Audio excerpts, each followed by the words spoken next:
आदरणीय प्रधानमंत्री नरेंद्र मोदी जी के तीसरे कार्यकाल का जो पहला बजट है उस पर चर्चा हो रही है और यह बजट जो है आत्मनिर्भर भारत बनाने की दिशा में मोदी जी की सरकार का क्या संकल्प है उसको दर्शाने वाला बजट। और पिछले 3 दिन से जो चर्चा सदन में चल रही है, ऐसा लग रहा है कि बजट पर भाषण देने के बजाय नरेंद्र मोदी जी की आलोचना पर यह पूरा बजट भाषण चल रहा है। भाई बजट पर बोलिए। और पूरा विपक्ष का जो भाषण का जो टोन है वो यह दर्शाता है कि जैसे नरेंद्र मोदी जी का चेहरा इनको पसंद नहीं आ रहा हो, ये उससे नफरत कर रहे हैं। लेकिन अब अगर आप नफरत कर रहे हैं, आपको पसंद नहीं आ रहा है, तो क्या करिएगा? इस देश की जनता ने उनके चेहरे को पसंद किया और तीसरी बार उनको देश की सत्ता संभालने की जिम्मेवारी दी।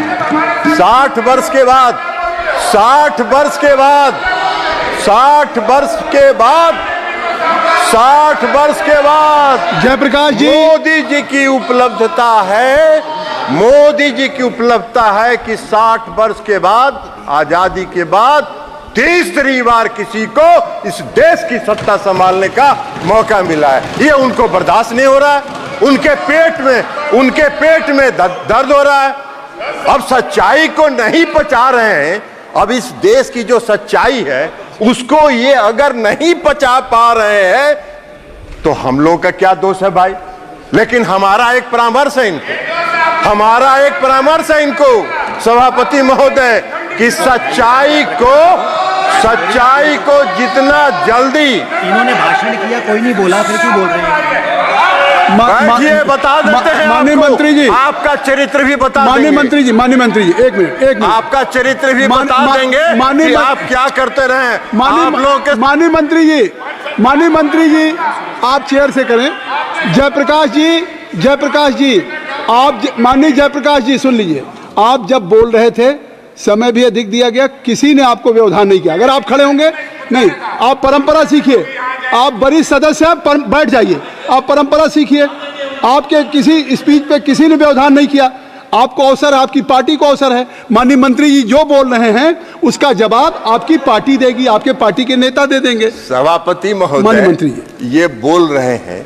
कुछ दिन हम लोग इन लोगों के साथ भी थे और वहां जाके पता चला कि गिद्ध की तरह जैसे लाश को नोचने का काम ये लोग करते थे। और हम लोग विदा हो गए, प्रणाम करके इधर चले आए कि भैया वही काम करते रहो। अंदर में गठबंधन के अंदर ये लोग लॉबी चलाते थे और लॉबी चला के कैसे किसका मतफटौल करावे इसकी योजना बनाते थे। हम लोगों ने प्रणाम किया, इधर चले आए। तो इसलिए छोड़ दीजिए, जरा हम आपको बता देते हैं। तो इसलिए आप इधर आप बोलिए। आप सभापति महोदय, सच्चाई इनको सुनना नहीं है, आप ही का पसंद नहीं है। आप जो बोल रहे हैं वो रिकॉर्ड पे जा रहा है। किसी भी माननीय अन्य सदस्य का बात रिकॉर्ड पे नहीं जा रही, केवल आपकी रिकॉर्ड। हम इनको बता रहे हैं सभापति महोदय कि जितना आप बैठ जाए। शौकत राय जी बैठ जाए। नहीं, जब आपको अवसर दूंगा तब आप बोलेंगे। आपको भी no point of order please. माननीय मंत्री, सभापति महोदय, इनको हम बता रहे हैं कि जितना जल्दी इस सच्चाई को पचा लीजिएगा उतना ही आपके मन को शांति मिलेगी। नहीं तो पूरा मन विचलित रहेगा आपका और 5 साल इसी तरह विचलित रहिएगा। 99 का आंकड़ा बड़ा खराब होता है सभापति महोदय। लूडो पता नहीं गौरव गोगोई जी और बाकी लोगों ने खेला है कि नहीं खेला है। लूडो खेल के 99 पर पहुंचते हैं और जब सांप काटता है तो 0 पर पहुंच जाते हैं। यही हाल है। तो इसलिए जरा इनको मन की शांति को जितना जल्दी ये शांत कर ले और देश की सच्चाई को जितना जल्दी ये स्वीकार करेंगे उतना ही इनके लिए चैन मिलेगा, इनको भी चैन मिलेगा और देश को भी चैन मिलेगा। और इस देश में जो नरेंद्र मोदी जी ने आत्मनिर्भर बनाने का जो काम प्रारंभ किया है वो आगे बढ़ता रहेगा, उसमें व्यवधान ये नहीं डालने का प्रयास करें।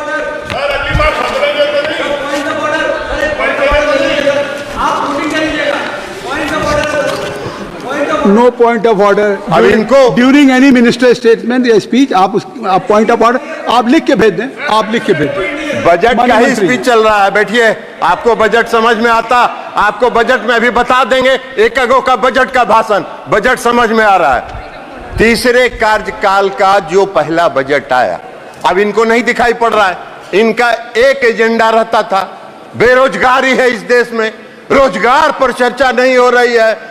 इस पहले बजट में 4.1 करोड़ रुपए 1 करोड़ लोगों के रोजगार सृजन की चर्चा है, वो इनको दिखाई नहीं पड़ रहा है, वो इनको दिखाई पड़ेगा भी नहीं, क्योंकि मन तो इनका विचलित है, मन इनका अशांत है, तो वो कहां से दिखाई पड़ेगा इनको। अभी अब एक्चुअली अब वास्तव में हुआ क्या है कि तीसरे कार्यकाल का ये पहला बजट आया, मोदी जी ने पहला बजट मोदी जी की सरकार ने पेश किया, और जो पहला गुगली मोदी जी ने फेंका है इस बजट के माध्यम से, तो ये बोल्ड आउट हो चुके हैं और उसी बोल्ड आउट की छटपटाहट में ये अपना भावना व्यक्त कर रहे हैं। विधवा विलाप किए जा रहे हैं। अरे विधवा विलाप करने से क्या होगा? सच्चाई यही है कि देश के प्रधानमंत्री नरेंद्र मोदी जी हैं और पूर्ण बहुमत के साथ हैं। इस सच्चाई को स्वीकार करिए। और अभी तो शुरुआत हुआ है, अभी तो शुरुआत हुआ है, तो पहला साल है। अभी 5 साल देखिए, 5 साल के बाद मैदान में कहीं नजर नहीं आइएगा, वही होगा कि 99 पर सांप काटेगा और 0 पर पहुंचिएगा, यही होने वाला है। कई लोगों ने, कई पार्टियों ने चर्चा की, कई पार्टियों ने चर्चा की, कहा कि 2 राज्यों को खुश करने की बात हुई है। अरे भाई, 2 राज्य को सरकार बचाने के लिए कई बात, सरकार बचाने की कौन सी बात? ये प्री पोल अलायंस है, और हमारा हो या तेलुगु देशम पार्टी का हो, प्री पोल अलायंस है, और यह अलायंस फेविकोल से सटा हुआ है। आपके साथ भी रह के आपका चरित्र भी देख चुके हैं। गिद्ध की तरह आप लोग नोचते हैं, सत्ता मिला नहीं कि कैसे सत्ता को घींचते रहे, ये काम करते रहे आप लोग। हम लोगों ने प्रणाम किया और चल दिए। इसलिए आज जेडीयू हो या टीडीपी हो, सत्ता के साथ प्री पोल अलायंस में हम लोग सरकार में है, और प्री पोल अलायंस 5 साल का पूर्ण बहुमत मिला है। आप क्लीन बोल्ड हो चुके हैं, चिंता मत करिए। सभापति महोदय, सभापति महोदय, सभापति महोदय, हम पर अभिषेक बनर्जी जी का भाषण पढ़ रहे थे। अच्छा विभाग, आपको ये सब यही काम तो करते रहे आज तक आप लोग, आप लोग यही काम करते रहे। आप चेयर पर गिद्ध के तरह कैसे नोचना है, ये सब नहीं होता है यहाँ। आराम करिए आप। महोदय, हम अभिषेक बनर्जी जी का भाषण पढ़ रहे थे। अभिषेक बनर्जी जी ने भाषण दिया और कहा कि मोदी जी का 4 जून 2024 को जो पहली सरकार बनी, rejected the people of India, which was rejected by people of India.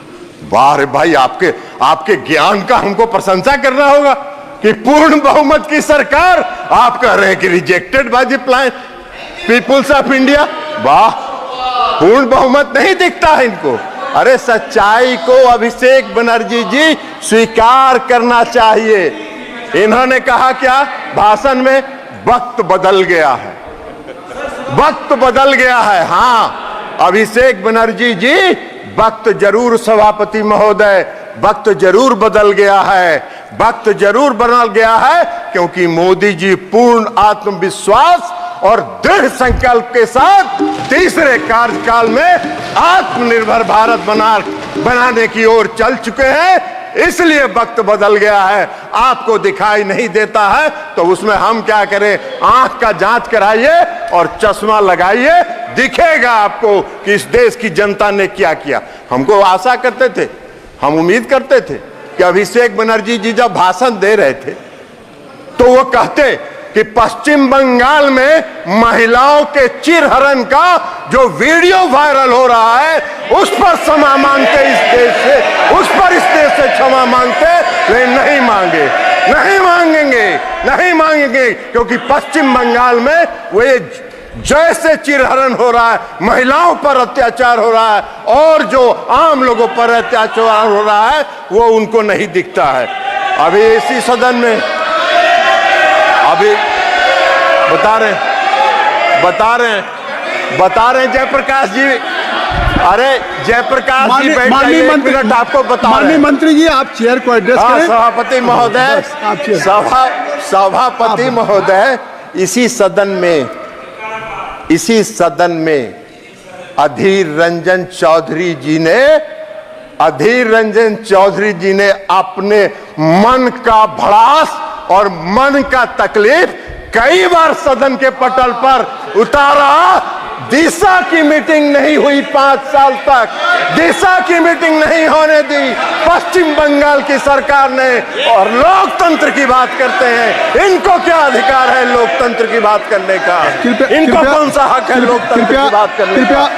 कृपया रिकॉर्ड में है। माननीय सदस्य ने जो नाम लिया है, गौरव, माननीय सदस्य ने जो नाम लिया है वो रिकॉर्ड में नहीं जाएगा, रिकॉर्ड में नहीं जाएगा।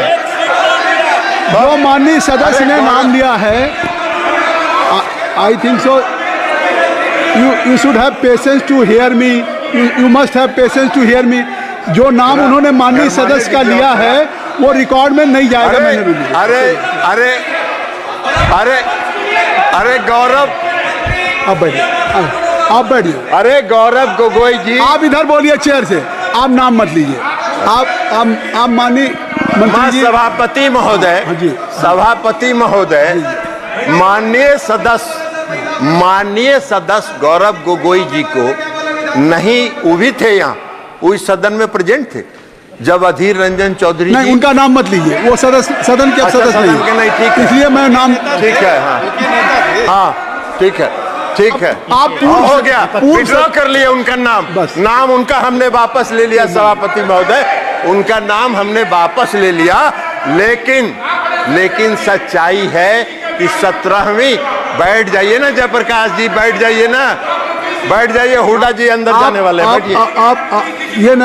आप अपना सभापति महोदय, अपना भाषण। सभापति महोदय, मैं ये कह रहा था कि 17वीं लोकसभा के दौरान जब आपका अवसर आएगा तो बोलिएगा प्लीज जयप्रकाश जी, प्लीज हुड्डा जी, तो कहना चाहिए, इनको कहना चाहिए, अरे इनको कहना चाहिए कि पश्चिम बंगाल में जो चिरहरण हुआ वो जायज था, यही कह दीजिए, यही कह दीजिए देश के सामने, यही कहिए।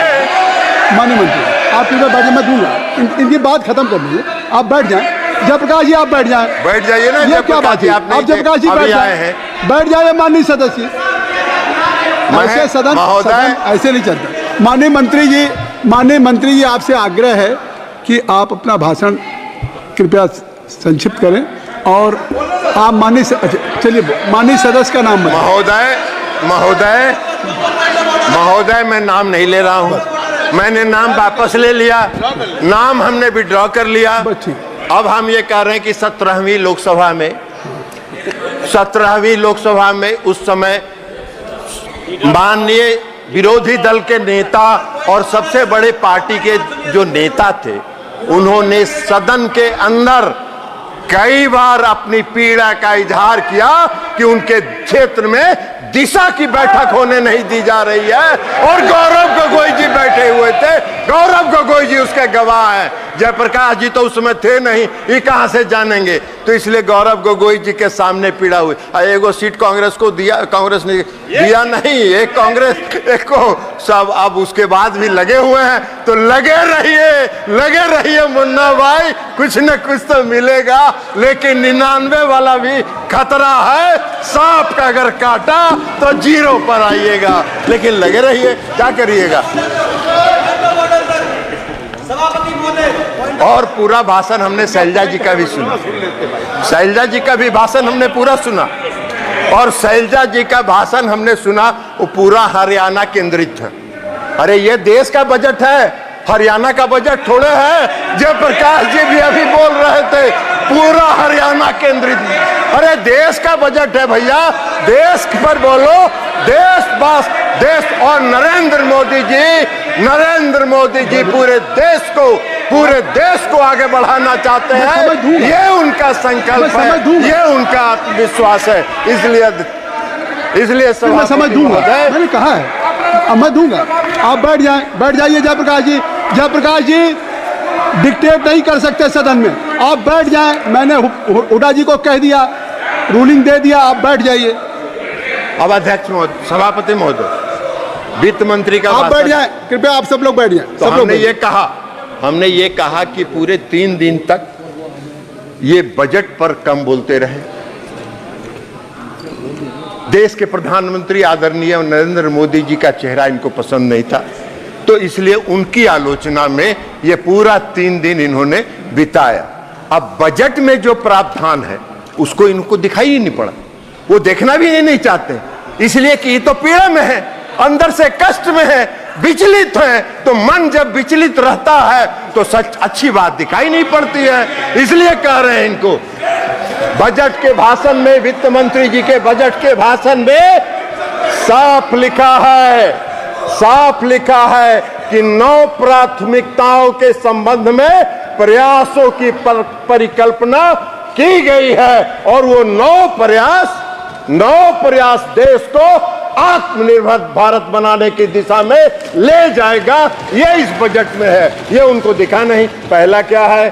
कृषि में उत्पादकता और अनुकूलता, रोजगार और कौशल प्रशिक्षण, समावेशी मानव संसाधन विकास और सामाजिक न्याय, विनिर्माण और सेवाएं, ऊर्जा सुरक्षा, अवसंरचना, नवाचार, अनुसंधान और विकास, और अगली पीढ़ी के सुधार। तो प्रधानमंत्री नरेंद्र मोदी जी तो अभी की पीढ़ी के अलावा अगली पीढ़ी तक भी सोच रहे हैं, इनको ये दिखाई नहीं पड़ रहा है। तो अभी दिखाई नहीं पड़ रहा है तो इसमें हमारा क्या दोष है? आपका मन विचलित है, हम भगवान से प्रार्थना करते हैं कि आपके मन को जल्दी शांति प्रदान करे, मन के आत्मा को जल्दी से विचलापन खत्म हो, ताकि आप उससे बाहर निकलिए और देश की कल्पना के बारे में सोचिए। इनको दिखाई नहीं पड़ रहा है कि रक्षा के क्षेत्र में माननीय वित्त मंत्री जी जो बजट पेश किया गया है उसमें 4.54 लाख करोड़ रुपए का प्रावधान किया गया है। ये इनको तो दिख नहीं रहा। ये पूरा देश के लिए है, ये देश की रक्षा और सुरक्षा के लिए है। इनको ये नहीं दिख रहा है कि ग्रामीण विकास के क्षेत्र में 2.65 लाख करोड़ रुपए का प्रावधान किया गया, वो इनको दिखेगा नहीं। इनको नहीं दिखेगा कि कृषि को अभी चर्चा कर रहे थे माननीय सदस्य श्री सभापति महोदय जयप्रकाश जी, कह रहे थे कृषि का बड़ा नुकसान हो रहा है। अरे कृषि के क्षेत्र में 1.52 लाख करोड़ रुपए का प्रावधान इस बजट में किया गया है, वो आपको नहीं दिख रहा है। शिक्षा के क्षेत्र में 1.25 लाख करोड़ का प्रावधान किया गया है, वो इनको नहीं दिख रहा है। स्वास्थ्य सूचना एवं प्रौद्योगिकी के क्षेत्र में 1.16 लाख करोड़ का प्रावधान किया गया है, वो इनको दिख नहीं रहा है। इनकी नजर से ओझल हो रहा है। इनको दिख रहा है तो सिर्फ मोदी जी का चेहरा दिख रहा है, और मोदी जी का चेहरा देख के ये भड़क जा रहे हैं। साहब बड़ा देख नहीं रहे, लेकिन भड़किएगा तो क्या करिएगा? देश की जनता को वही चेहरा पसंद है, तो इसलिए वो चेहरा आगे बढ़ रहा है। ऊर्जा के क्षेत्र में, समाज कल्याण के क्षेत्र में और कॉमर्स और इंडस्ट्रीज के क्षेत्र में जो प्रावधान इस बजट में है वो इनको देख नहीं रहा। तो इनको 2 बात दिख रहा है। एक बात मोदी जी का चेहरा जो इनको पसंद नहीं है, तो उसमें देश की जनता उनको पसंद करती है। आपके पसंदगी नापसंदगी का कोई अर्थ नहीं है। आप जितना जल्दी उसको स्वीकार कर लीजिए और मोदी जी का चेहरा पसंद करने लगिएगा, उतनी ही जल्दी आपके मन कृपया को समाप्त शांति मिलेगी, ये हम आपको कह रहे हैं। और दूसरा, इनको दिख रहा है बिहार और आंध्र प्रदेश। अरे भैया, ये जो पूरा बता दिए, इसमें बिहार और आंध्र प्रदेश आता है क्या? पूरा बिहार और आंध्र प्रदेश आता है क्या? पूरे देश के विकास के लिए मोदी जी संकल्पित हैं। मोदी जी की सरकार संकल्पित है। आत्मनिर्भर भारत बनाने की दिशा में आगे बढ़ रहे हैं, आगे बढ़ते रहेंगे। पूरी आत्मविश्वास, इच्छा शक्ति और दृढ़ संकल्प के साथ आगे बढ़ रहे हैं। और इसलिए इस बजट का हम समर्थन करते हुए अपनी बात समाप्त करते हैं। बहुत बहुत धन्यवाद।